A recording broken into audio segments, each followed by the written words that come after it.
चलिए, अब आपसे ये आखिरी सवाल। मौलाना, हमें आप ये बताइए कि अक्टूबर में बिहार में चुनाव होने जा रहा है। आप जोकीहाट विधानसभा से ताल्लुक़ रखते हैं, वहाँ के क्या हालात हैं, ज़रा कुछ बताइए।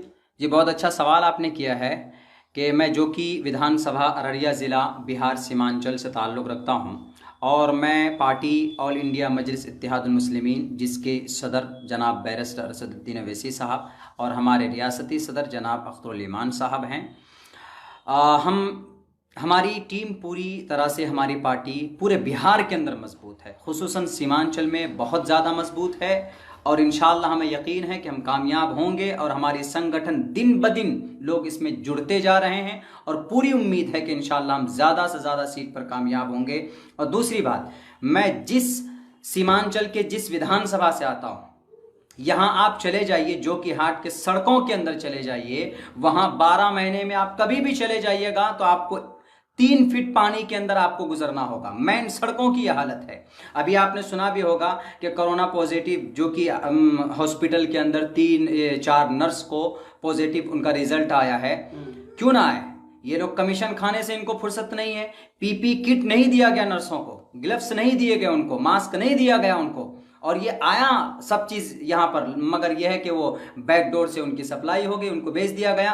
आप चले जाइए रजिस्ट्रार ऑफिस, वहाँ पर धांधली होती है। वहाँ पर ब्लॉक चले जाइए, वहाँ पर कमीशन खोरी होती है। किसी भी डिपार्टमेंट में आप चले जाइए, हर जगह पर कमीशन खोरी, हर जगह पर करप्शन, एकदम गंदगी फैली हुई है। हमको उम्मीद है इंशाअल्लाह कि अब 70 साल से बहुत हक मारा गया है सीमांचल के लोगों का, बिहार के लोगों का, लेकिन अब असदुद्दीन अवैसी साहब हमारे सदर साहब की निगरानी में, हमारे रियासती सदर जनाब अख्तरुल ईमान साहब मैदान में हैं और हमारे बड़े भाई, बड़े मुतहर्रिक फ़ाल और हमारे आदिल हसन आज़ाद साहब मेहनत कर रहे हैं कि सीमांचल को स्पेशल पैकेज देने की पूरी लड़ाई हमने शुरू कर दी है। अब 72, 78, 70 साल से जो हम गुलामी कर रहे थे, उस गुलामी से अब हम निकलेंगे। अब समाज जाग चुकी। अभी आपने देखा होगा कि कितने लोग अभी ये कोविड-19 में बाहर से प्रवासी सीमांचल के लोग आए, पैदल आए लोग, बस से आए लोग, ट्रेन से आए, मगर 10-15 दिन नहीं गुजरा कि यहाँ से वो जाने पर मजबूर हो गए। क्यों? इसलिए कि यहाँ पर कोई फैक्ट्री नहीं है, यहाँ पर कोई कारखाना नहीं है। हालांकि धान की पैदावार है यहाँ पे, मकई की पैदावार है यहाँ पे, चाहे तो वो इनको सप्लाई के लिए इनके मिल यहाँ पर इस्टेब्लिश कर सकते हैं, सेटअप कर सकते हैं, लेकिन नहीं करेंगे। आता है पैसा फंड में, खा पी करके हजम कर लेते हैं।